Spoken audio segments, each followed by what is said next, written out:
Start off on the formula, the 10 contacts. Of the 10 contacts, ideally you connect with 5 of them. 5 of them where you can determine if you're pointing it, like farming it down the line, inactivating it, or you're presenting it within the next 24 to 48 hours. Eventually you'll catch 3-4 presentations in a day if you just keep up that momentum.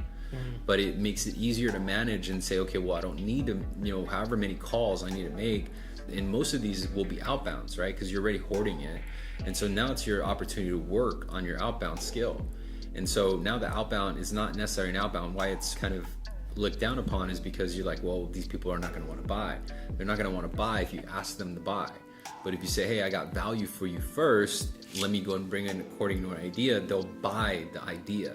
It just depends on how you present it. But if it's a courtesy, like a complimentary report or a real cool report that we're offering homeowners in your area, it went to your Gmail account, you're reading it off the BV, right? It went to this Gmail account, is that still valid? Okay, cool, I never got a response back from you.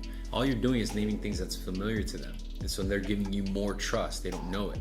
Yeah. Right, okay, cool, this guy knows me. Yeah. If someone nailed my email, I'd be like, okay, well, apparently I gave it to him, right? Yeah. And so those little things will buy you trust right in the first engagement, but that just creaks the door open so you put your foot in, right? And say, okay, cool, well, now I'm in here, let me ask you a few questions. Yeah. And then you kind of open them up. So now you're going to identify if this person has a need. If they don't have a need, we're talking to Mr. Smith with 3.625, 30-year fix, and he got it 6 years ago, no debt, no equity. I'm just finding out if he's going to retire soon. Cash out, no, then I'm farming him, putting him out away, or maybe even inactivating him. Then I'm moving on to the next, but that's one of my 10 connections, Okay. right? So I've made it a connection. And the reason why I say 10 new connections is because of those 10 new connections, you're only going to probably net 5.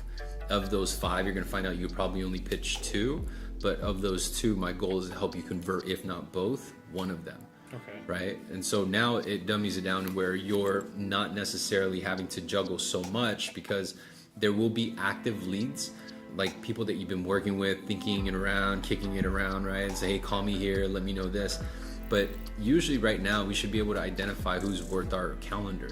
Mm-hmm. And because we have so much open time with the slowdown in business, I would still say active, but farm out and carve out a time where you're going to outbound at least 5 people, and using that message and saying, hey, I got this real cool report for you. I sent it over to your Gmail account. Is that your correct email? Got it. Never received a response, so I'll go and resend it again. It's going to have your street address in the subject line. Hey, well, I got you on the phone. Let me ask you. Now this is your way to get in. Okay. Right? So it went from a cold call to a confirmation. Got it. I think that's why it's powerful. And what happens is you're going to find that of those 10, 8 of them are living beyond their means. They're going to have debt. Yeah. But of those 8, you're probably only going to be able to talk to 5. Of those 5, only 3 of them are going to move.